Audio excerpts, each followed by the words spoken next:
Nous retournons au château pour rencontrer Mohamed Hamami. Lorsque nous arrivons, un jeune homme est en train de franchir les grilles.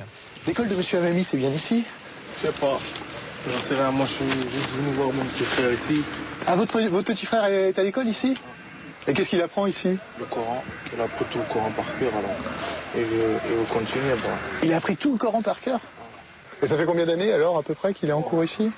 Ça fait pas très longtemps, mais il y en a qui sont restés ici 3 ans, 4 ans. Ah oui, d'accord. Bon, ben on va appeler... Vous avez qu'à appeler ou... Je rentre avec vous croyez, ou... Vous pouvez vous appeler. D'accord. Nous suivons ses conseils, nous sonnons et attendons derrière la grille. Bonjour, on est l'équipe de télé là. On vient pour l'école, pour filmer un peu l'école. Et, un élève s'approche. Là, nous essayons d'engager la conversation et de l'interviewer. C'est à partir de cet instant que la situation va dégénérer. Ah, regarde, c'est là.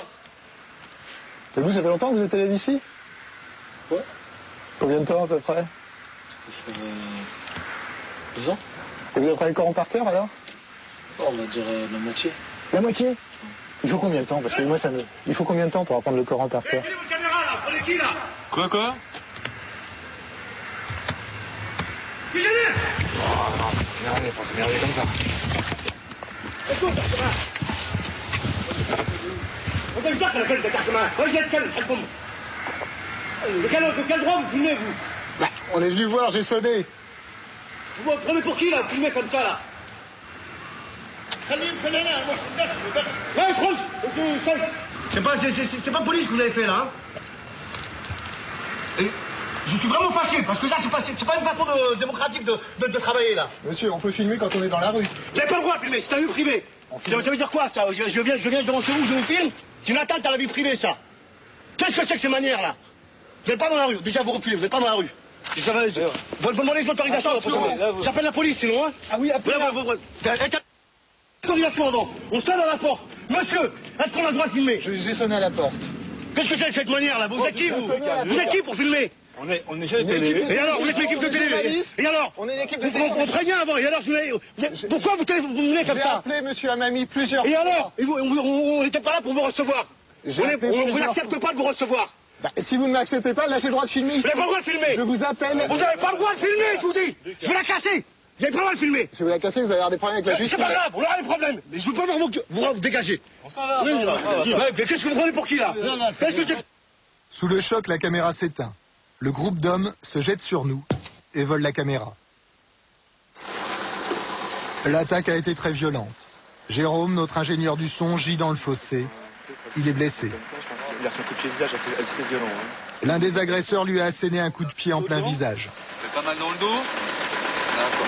En fait, ils l'ont joué tout dans le fossé, quoi. Ici, vous êtes D'accord. Mais est-ce que vous avez mal dans le dos? Non. Vous avez arrivé à bouger vos jambes, là? Jérôme souffre de multiples fractures au visage. Les pompiers l'évacuent vers les urgences de l'hôpital de Melun. Nous avons alerté les gendarmes. Les agresseurs se sont repliés dans le château avec la caméra qu'ils ont volée. Nous continuons de filmer avec un caméscope de secours.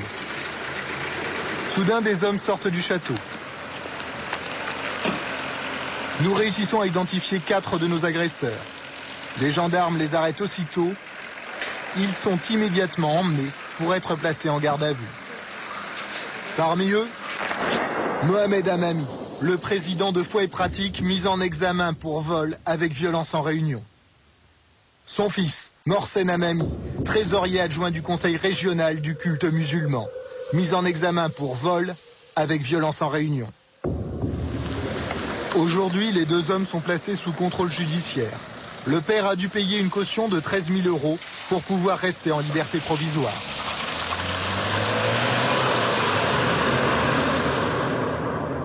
Aussi incroyable que cela puisse paraître, Foi et Pratique est l'une des organisations très officielles qui siège au Conseil français du culte musulman.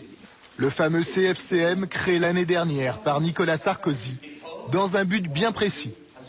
C'est d'ouvrir au grand jour le culte musulman, de prouver que les suspicions et les peurs sont sans fondement. Aujourd'hui, de nombreuses questions restent sans réponse. Pourquoi M. Hamami a-t-il été choisi comme représentant officiel de la communauté musulmane au sein du CFCM. Comment cette école coranique a-t-elle pu fonctionner dans la plus totale illégalité pendant des années?